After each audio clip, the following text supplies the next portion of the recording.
파스카 축제가 시작되기 전 예수님께서는 이 세상에서 아버지께로 건너가실 때가 온 것을 아셨다.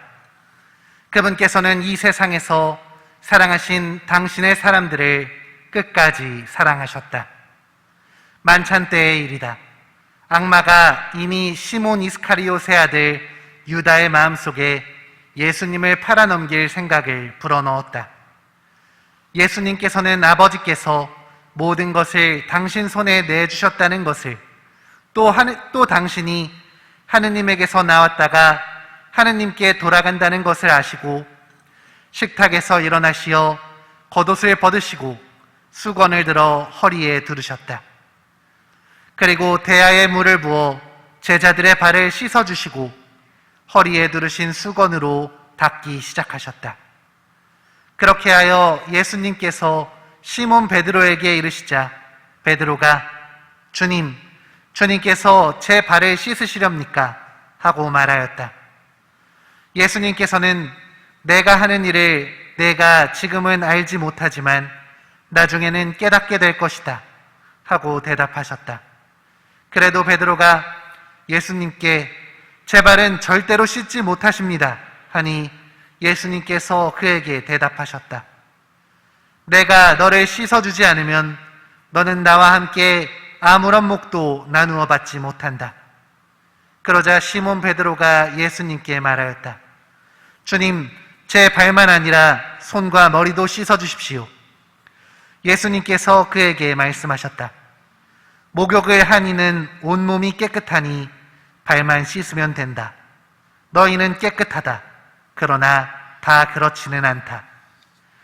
예수님께서는 이미 당신을 팔아넘길 자를 알고 계셨다. 그래서 너희가 다 깨끗한 것은 아니다 하고 말씀하신 것이다. 예수님께서는 제자들의 발을 씻어주신 다음 겉옷을 입으시고 다시 식탁에 앉으셔서 그들에게 이르셨다. 내가 너희에게 한 일을 깨닫겠느냐? 너희가 나를 스승님 또 주님 하고 부르는데 그렇게 하는 것이 옳다. 나는 사실 그러하다. 주님이며 스승인 내가 너희 발을 씻었으면 너희도 서로 발을 씻어주어야 한다. 내가 너희에게 한 것처럼 너희도 하라고 내가 본을 보여준 것이다. 주님의 말씀입니다.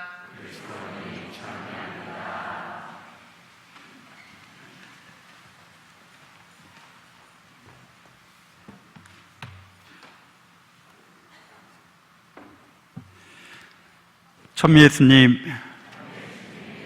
하나님의 복동이 고맙습니다. 고맙습니다.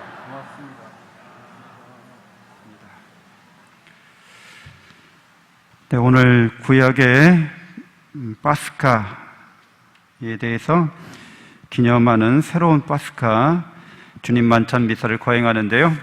무엇으로 건너가는가라는 제목으로 함께 나누겠습니다.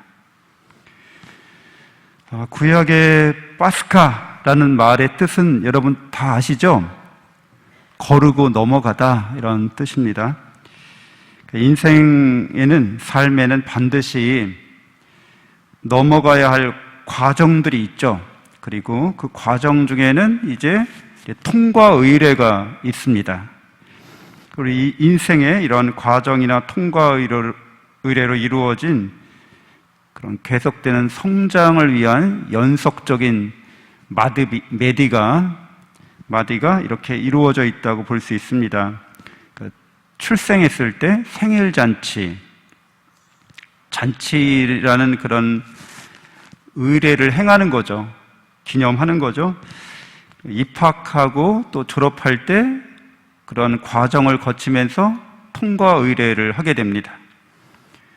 우리나라에는 많이 퇴색했지만 이제 성인식은 통과 의례 중에 중요한 통과 의례였습니다. 그래서 번지 점프하는 것도 사실 적도 부근의 그런 원주민들이 자신들이 성인이 됐음을 알리기 위해서 그런 위험한 모험을 하는 거죠. 통과 의례의 일종이었습니다. 또 결혼식도 통과 의례죠. 이제 성숙한 어른으로서 가정을 이룰 수 있는 성인이 되었고, 그래서 결혼을 통해서 새로운 삶으로 나아가는 통과 의례를 거칩니다. 그리고 이 세상을 다 떠나서 이제 죽음에 이르게 됐을 때 장례식을 통해서 또 통과 의례를 하게 됩니다. 그렇게 반드시 우리 삶에는 이런 과정과 통과 의례가 계속 이어지게 됩니다. 첫 번째 과정, 통과 의례는 말씀드린 것처럼 출생이죠. 출산하는 겁니다. 그래서 이제 생일 잔치를 하는 건데, 이러한 통과 의례에 있어서 첫 수확이나 만물, 첫 번째 수확물은 하느님께 속한 것이 아니라, 인간에게 속한 것이 아니라 하느님께 속한 것으로서 당연히 하느님께 봉헌하는 그런 통과 의례를 거쳐야만 했습니다. 만물을 봉헌하는 것, 그래서 첫 아들을 봉헌하는 것, 이런 것이 모두 다 그런 과정 중에 있는 통과 의례였던 거죠. 이스라엘이란 나라는 하느님께서 민족들 가운데서 당신의 소유로 삼으셨다고 그렇게 성경은 이야기해 줍니다.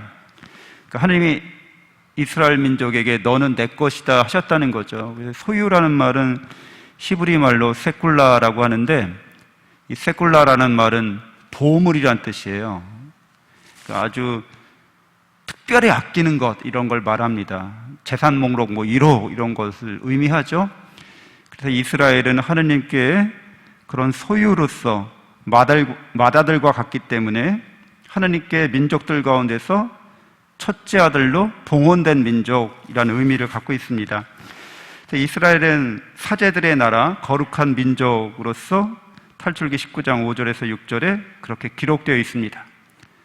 그러니까 파라오가 하느님의 맏아들, 하느님께 바쳐져야 될 첫 번째 봉헌물을 사제여 거룩한 민족으로 살아가야 될 이 민족을 노예로 부리고 있는 거죠. 그리고 그렇게 하지 못하도록 방해를 하는 겁니다. 그러니까 우리의 삶이 과정이고 통과 의례인데 그거를 정체시키는 거예요. 그걸 퇴행시키려고 하는 그런 세력을 말합니다. 그런 어두운 힘을 말합니다. 그래서 하나님께서 10번째 재앙으로 이집트의 모든 맏아들과 만물을 치신 것은 그것에 대한 벌이라고 할 수 있습니다. 그러니까 하나님께 마땅히 바쳐야 할 것을 바치지 않으면 이제 벌을 자초하는 것과 같습니다. 그래서 이스라엘은 이집트로부터 그날 밤에, 파스카 밤에 이제 나오게 되는데, 맏아들이 다 죽고 나서 장례를 치르는 기간 동안에 이제 이스라엘은 그날 밤에 출발해서 이제 떠나게 됩니다. 장례를 다 치르고 나서 이집트 사람들이, 파라오가 그 민족을 추격하죠. 그래서 다시 노예로 삼으려고 합니다. 그래서 이번에는 바다가 가로막혀 있는데 그 홍해를 건너가게 됩니다. 건넌다는 말 뜻도 여기에서 이제 파스카라는 말이 또 적용이 되는 거죠. 홍해를 건너므로써 마침내 이스라엘은 이집트의 노예살이에서 완전히 벗어났습니다. 자유로운 하나님의 백성이 된 것이죠. 하나님께서는 우리가 자유롭게 살기를 바라십니다. 그것은 우리가 자유로울 때만 사랑할 수 있기 때문에 그러합니다. 그래서 우리는 하나님께서 자유롭게 사랑하도록 이끄신 사람들입니다. 사랑하기 위한 자유에는 반드시 바다와 같은, 앞에 놓여 있는, 가로막혀 있는 바다와 같은 그런 역경이나 시련을 통과해야 합니다. 그럴 때 손을 들어서 기도하는 것, 손을 펴들고 하나님께 기도하면서 첫 발걸음을 내딛는 것 필요합니다. 모세가 저렇게 일설에 의하면 손을 들어서 바다를 향해 손을 펴들고 기도를 했는데도 바다가 갈라지지 않더라는 거예요. 근데 그 중에 어떤 사람이 바다를 향해서 첫 걸음을 내딛었을 때 그때 비로소 바다가 갈라졌다고 합니다. 그러니까 우리가 기도하면서 그 기도에 힘입어서 실제로 기도의 내용을 실천하는 거죠. 거기에는 모험과 도전이 또 희생에 대한 각오가 요청이 됩니다. 그러니까 통과의례라고 하는 것은 쉽게 되는 건 아니라는 거죠. 우리가 성장하기 위해서는 반드시 이런 모험이나 도전이나 희생에 대한 각오가 있어야만 합니다. 하나님께서 이렇게 자유로운 백성이 된 이스라엘 백성, 이제 자유로운 백성으로서 하나님과 계약을 시나이산에서 맺게 됩니다. 그 계약의 내용이 우리가 잘 아는 것처럼 십계명을 기본으로 하는 율법인 거죠. 이 계약은 크게 하나님을 사랑하는 것과 이웃을 사랑하는 것으로 이루어져 있습니다. 하나님께서 이스라엘 백성을 거룩한 당신의 사제로서 부르시기 위해서 약속하시는데 그 약속의 내용들은 하나님을 사랑하는 것과 이웃을 사랑하는 것 두 가지로 이루어져 있어요. 이게 바로 사제적인 삶이고 거룩한 삶이고 하나님께 봉헌된 민족의 삶이라는 거죠. 그래서 이 하나님 사랑과 이웃 사랑은 당연히 하나님의 사랑으로 자기 자신을 사랑하는 것이 전제되어 있습니다. 그러니까 하나님을 사랑한다고 하는 것은 내가 먼저 하나님으로부터 사랑받았기 때문에 사랑해야 한다는 거예요. 하나님의 사랑을 받아서 그 사랑으로 하나님을 사랑하는 것이죠.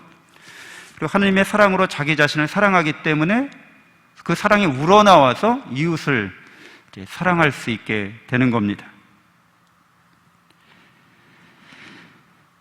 파스카 만찬은 그래서 오늘 예수님께서 복음에서 제자들과 함께 하시는 이 구약의 파스카 만찬은 사랑의 계약임에 틀림없습니다. 하나님께서 나를 사랑하시고 또 그 나에 대한 그 사랑 때문에 내가 당연히 하나님을 사랑하고 이웃을 나처럼 사랑해야 하는데 그 사랑의 계약을 새롭게 하시고 우리에게 완성시켜 주시는 것이죠. 그래서 우리가 사랑에 대해서 좀 묵상할 필요가 있습니다. 나에 대한 하나님의 사랑, 나에 대한 하나님의 사랑이 어떻게 나에게 베풀어지는지. 사랑은 여러분 잘 해보셨고 또 여러분도 누구나 가르쳐 주지 않아도 아시는 것처럼 전부를 주는 거죠. 사랑할 때 진정한 사랑은 내 것을 남기지 않습니다. 그래서 사랑하면서도 다 내어주지 않거나 가장 좋은 것은 따로 이렇게 나만 독점하거나 하는 것은 진정한 참사랑이라고 할 수 없죠. 하나님께서는 우리를 사랑하실 때, 나를 사랑하실 때 당신의 전부를 우리에게 주십니다. 여러분들은 하나님의 사랑받는 사람들이어서 하나님께서 여러분에게 전부를 주시고 받은 사람들이 바로 여러분들입니다. 하나님은 우리가 전부를 받는 이 사랑을 받았음에도 불구하고 우리는 불완전하죠. 우리는 나약하고 미약합니다. 근데 사랑은 있는 그대로를 인정해 주는 것으로부터 시작합니다. 내가 못나고 내가 아주 하나님 보시기에 내가 나를 보기에 부족하고 부당해도 하나님은 우리를 있는 그대로 사랑해 주십니다. 하나님 눈에는 우리가 사랑스럽고 또 귀한 존재라는 거죠. 그래서 하나님의 사랑받는, 그대로 인정받는 존재로서 우리는 자긍심이 있습니다. 하나님은 우리를 선하게 대해 주십니다. 사랑은 그런 것이죠. 그래서 하나님은 가장 선한 것을 우리에게 주시고 우리에게 있어서 또 하나님에게 있어서 가장 선한 것은 바로 당신 자신이시죠. 하나님은 당신께 속한 모든 것을 우리에게 주실 뿐더러 심지어 당신 자신마저 우리에게 주십니다. 그래서 여러분들은 하나님을 소유한 사람들인 거죠. 여러분들이 소유할 수 있는 많은 세상 것들이 있지만 그것들은 진정한 소유가 아닙니다. 그렇죠? 우리가 몸을 갖고 있고 우리가 이 세상 살아가면서 재산이나 여러 가지 부동산이나 여러 가지 우리가 소유한 것들이 많다고 여길 수 있는데 그런 것들은 진정한 우리의 소유가 아니죠. 우리가 영원히 소유할 수 없잖아요. 그렇죠? 관리자일 뿐이죠. 철저하게 관리자로서 우리는 건강도, 몸도, 가족도, 재산도, 하고 있는 일도 다 관리자로서 우리가 그것을 다루고 있을 뿐이지, 이게 죽은 다음에도 영원히 나의 소유고 나의 처분대로 다 할 수 있어, 이런 생각을 아예 하지 않죠. 그러나 하느님은 영원히 우리 소유가 되어주십니다. 여러분들은 하느님을 소유한 사람들이라고 여기셔야 합니다. 사랑을 받는 여러분이 당연히 그런 믿음을 갖고 살아가시는 거죠. 사랑은 또한 끊임없이 대화하며 소통하는 겁니다. 그래서 하느님께서는 늘 우리에게 사랑을 속삭여 주십니다. 늘 사랑을 우리에게 가르쳐 주십니다. 사랑을 일깨워 주십니다. 그래서 여러분들이 늘 사랑을 경험하고 체험할 수 있도록 가족을 통해서, 부모를 통해서, 자녀를 통해서, 이웃을 통해서 끊임없이 사랑이 무엇인지를 가르쳐 주시고, 뭐가 참된 사랑이 아닌지도 가르쳐 주십니다. 그러니까 세상에 대한 사랑, 사람들에 대한 사랑을 통해서 하나님의 사랑과 비교해 볼 수 있도록 우리를 이끌어 주십니다. 영원한 우정이라든지 영원한 사랑은 하나님에게서만 우리가 받을 수 있습니다. 그래서 끊임없이 사랑의 길을 우리에게 알려주신다는 거죠. 그리고 사랑은 우리로 하여금 스스로 성장하도록 이끌어줍니다. 계속 내가 이렇게 전부를 주시고 있는 그대로 인정해 주시고 사랑으로 계속해서 우리를 가르쳐 주시기 때문에 우리가 그 사랑 안에서 스스로 성장하도록 이끌어 주신다는 거예요. 사랑하고 싶고 사랑받고 싶은 이 열망으로 우리가 스스로 이제 사랑을 위해서 실천하는 거죠. 그럼으로써 우리는 성장이 이루어지게 됩니다. 그 성장이 굉장히 더디고 굉장히 오래 걸릴지라도 하나님은 영원히 인내하시고 기다려 주십니다. 하나님께는 빠르고 늦는 게 시간의 이런 흐름이 당신께는 아무 소용이 없습니다. 우리가 하나님께 눈앞에는 언제나 시간의 제한을 초월하는 분이시기 때문에 우리의 이상적인 모습으로, 우리가 거룩하게 변화된 모습으로 우리를 바라봐 주십니다. 하나님은 또한 우리가 사랑의 길에 있어서, 성장하는 길에 있어서 죄를 짓고 잘못됐다 할지라도 자비롭게 용서하십니다. 괜찮다는 거예요. 여러분이 무슨 큰 죄를 짓는다 할지라도, 잘못을 저지른다 할지라도 망하지 않는다는 거예요. 하나님께서 언제나 기회를 주시고 너그럽게 용서하시고 우리를 자비의 은총으로 죄를 없애주십니다. 그렇기 때문에 그분 사랑 안에서 우리는 늘 새롭게 도전하고 하나님께 더 가까이 나갈 수 있는 용기를 얻게 됩니다. 또 사랑은 정의롭게 책임지게 도와주십니다. 용서하시고 근데 너 이거 어떻게 할 거야? 이렇게 물으신다는 거죠. 이거 네가 죄로 인해서 참다운 사랑에서 어긋나서 네가 잘못한 것들이 네 스스로 깨우치고 네 스스로 그것을 교정해 나가도록, 수정해 나가도록, 정의롭게 책임지도록 우리를 도와주신다는 거죠. 그런 기회도 주시고 그런 능력도 주시고 항상 우리가 의로운 삶을 살도록 도와주십니다. 그래서 영원히 하나님을 닮아가도록 하나님께서는 모범을 보여주신다는 거죠. 예수 그리스도를 통해서 사랑이란 이런 것이라는 것을 계시해 주시고 늘 나와 그 길에 있어서 동행하십니다. 하나님께서 늘 우리와 함께 사랑의 길을 걷고 계신다고 성경은 우리에게 알려줍니다. 그래서 이 사랑의 계약을 우리는 브리트라고 하는데요. 이 브리트는 계약의 쌍방 당사자 사이에 희생 제물을 쪼개어 놓고 하는 생명을 건 맹세를 의미합니다. 그러니까 브리트라는 말의 어원에 보면 사이에 이런 뜻이 있어요. 두 명 사이에 쪼개어진, 갈라진 이런 의미가 있어요. 이 어원을 보면 계약 당사자들은 쪼개어 놓은 희생 제물 사이에 서로 손을 잡고 오고 감으로써 함께 희생 제물을 또한 식사함으로써 먹는다라는 의미가 있어요. 갈라지게 한 다음에 쪼개어 놓은 다음에 함께 먹는다, 뭐 이런 의미가 이 계약에 있는 거죠. 브리트라는 말에. 그래서 계약을 완결하게 됩니다. 같이 공동 식사하는 것으로서 하나님께서 맺은 구약의 모든 약속들, 계약들은 하나님께서 우리의 구원을 위해서 쌍무적이 아니라 편무적으로 당신의 약속을 이루신다라는 의미를 갖고 있습니다.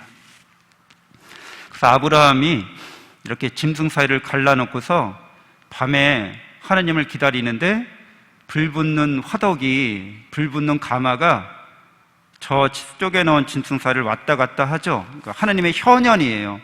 그것은 이 약속을 하나님께서 이루어 주시겠다는 뜻이 됩니다.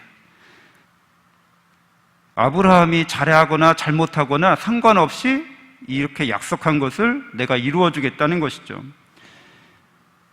그래서 사랑의 계약, 구원의 은총의 계약이 이루어지게 됩니다. 그리고 마침내 이 사랑의 계약이 오늘 만찬 미사 때, 파스카 만찬 미사 때 예수 그리스도에 의해서 성취가 됩니다. 그러니까 이 사랑의 약속은, 영원한 사랑의 약속은 성취될 것이 분명한데 인간과 맺으신 계약이기 때문에 인간이 잘못할 수도 있잖아요. 쌍방간에 성실히 노력해서 계약을 이루는 건데 우리는 불완전하고 나약하기 때문에 그 약속을, 다 사랑의 약속을 성취한다는 보장이 없습니다. 하나님께서도 그것을 아시죠. 그렇기 때문에 이 사랑의 약속을 해주시면서 당신이 스스로 이루어 주시겠다고 약속하신 겁니다. 너희는 모두 이것을 받아 먹어라. 이는 너희를 위하여 내어줄 내 몸이다 하십니다. 그러니까 당신 자신을 우리에게 주신다는 거죠. 사랑의 약속에 따라서 당신 전부가, 당신의 선하신 것이 모두 우리 것이 되는 겁니다. 너희는 모두 이것을 받아 마셔라. 이는 새롭고 영원한 계약을 맺는 내 피의 잔이니 죄를 사하여 주려고 너희와 많은 이를 위하여 흘릴 피다. 너희는 나를 기억하여 이를 행하여라 하고 또 성혈을 축성하신 다음에 제자들에게 주십니다. 미사 성제를 통해서 우리가 주님의 사랑을 받는데 여기서 기억하라는 말이 나옵니다. 이 기억이라는 말은 즈카르야라는 말의 줄임말이기도 하죠. 즈카르라는 말은 기억하다라는 뜻인데 하나님께서 기억하신다는 겁니다. 그래서 하나님을 기억하면서 미사에 참석할 때 주님의 최후의 만찬을 기념하는 이 미사를 거행할 때마다, 그걸 기억할 때마다 그 사랑은, 하나님의 사랑은 늘 현재화됩니다. 하나님의 사랑이 과거의 일회적인 사건이 아니라 이걸 기억할 때마다, 이걸 거행할 때마다 늘 현재화된다는 거죠. 여러분이 미사를 기억할 때마다 주님의 성 만찬을, 최후의 만찬을 기억할 때마다 그 사랑은 늘 현재화됩니다. 하나님께는 시간의 흐름이 없어요. 하나님께는 늘 현재입니다. 그분의 사랑도 늘 현재입니다. 기억만 하면 그냥 현재라는 거예요. 그 사랑이 영원하고 진실하고 무조건적인 사랑이 우리에게 늘 베풀어집니다. 하나님의 사랑은 우리를 모든 죄악과 죽음에서 항상 구원해 주시는 은총을 지금 여기에서 베풀어 주십니다. 그러니까 내가 그 사랑으로 말미암아서 하나님의 사랑이 아닌 것으로 나아갈 때, 우리가 죄를 지을 때, 그리고 악에 빠질 때조차라도, 그래서 죽음의 길로 터벅터벅 걸어갈 때라도 그것을 기억하고 하나님의 은총을 향하면 언제나 지금 여기에서 즉시 구원의 은총이 우리에게 베풀어 줍니다. 이 은총 안에서 우리는 늘 새로울 수 있고 늘 영원한 사랑을, 그런 영적인 삶을 살아갈 수 있게 됩니다. 새롭고 영원하다는 것은 늘 이 사랑이 기억되고 현재화되기 때문에 우리가 큰 죄를 저질렀다 할지라도 새로워진다는 거예요. 오히려 더 성숙하게 된다는 거예요. 큰 죄를 지음으로써, 큰 자비를 입음으로써 하나님의 크신 사랑을 체험하고 체득하는 사람이 되는 거죠. 그래서 우리는 새로운 사람이 됩니다. 죄를 피해야겠지만 죄의 유혹에 빠져서 우리가 악에 빠졌다 할지라도 우리는 하나님의 사랑을 기억하고 자비를 입어서 새로운 사람이 되는 겁니다. 그러니까 죄 지어서 나는 성당 가기 어려워요 하는 사람은 뭔가 사랑에 대해서 착각하고 있는 거죠. 사랑에 대해서 오류에 빠져 있는 겁니다. 하나님의 사랑은 우리가 죄인이기 때문에 우리에게 더 필요한 것입니다. 우리는 세례성사를 받을 때 성체성사를 통해서 사효적으로 이 은총에 참여하게 됩니다. 사효적이란 말, 일사자에다가 효과 효자를 쓰죠. 그러니까 세례성사에, 성체성사에 참여하는 것 그 자체로 우리에게 이 사랑의 은총이 부어진다는 거예요. 이 성체성사의 새롭고 영원한 계약에는 인간적 노력의 유무가 부차적입니다. 내가 사랑을 받기 위해서 더 이상 뭘 해야 됩니까? 사랑받기 위한 어떤 조건을 제가 채워야 합니까? 이런 게 다 필요 없다는 겁니다. 하나님의 사랑을 깨닫고 믿는 것만으로 그 사랑이 우리에게 부어집니다. 우리 구원은 너무나 하나님께 중요한 것이기 때문에 우리가 노력하지 않아도 하나님의 사랑을 믿기만 하면, 그 사랑에 의지하고 위탁하면 구원의 은총을 그냥 받도록 약속해 주셨고, 예수 그리스도의 십자가 죽음과 부활의 사건으로 우리에게 분명하게 알려주셨고, 공적 계시를, 이 사랑의 계시를 완성해 주셨기 때문에 그렇습니다. 그래서 여러분은 늘 하나님의 사랑 안에서 살아가는 사람들이어서 세상 어떤 사람들보다 희망이 있는 사람들이고 참된 희망으로 이 세상에서 승리하는 사람들이 될 수 있습니다. 아우구스티노 성인은 하나님을 사랑하는 게, 그 사랑으로 자기 자신을 사랑하는 게 너무 중요하기 때문에 그리스도인의 삶에 있어서 하나님을 사랑하십시오, 그리고 당신이 원하는 대로 자유롭게 사십시오, 이렇게 우리에게 격려하고 권고하고 있습니다. 하나님의 사랑으로 여러분 자신을 사랑하면서 가족과 이웃을 사랑하고, 하나님의 사랑의 공동체가 우리 가정과 본당에서, 이 지역사회에서, 우리나라에서 이룩될 수 있도록 하나님의 거룩한 백성으로서 우리도 이 계약의 만찬에 참여해야겠습니다. 지금 여기에서 다 함께 새롭게 그 계약에 참여합시다. 잠시 눈을 감고 묵상하겠습니다.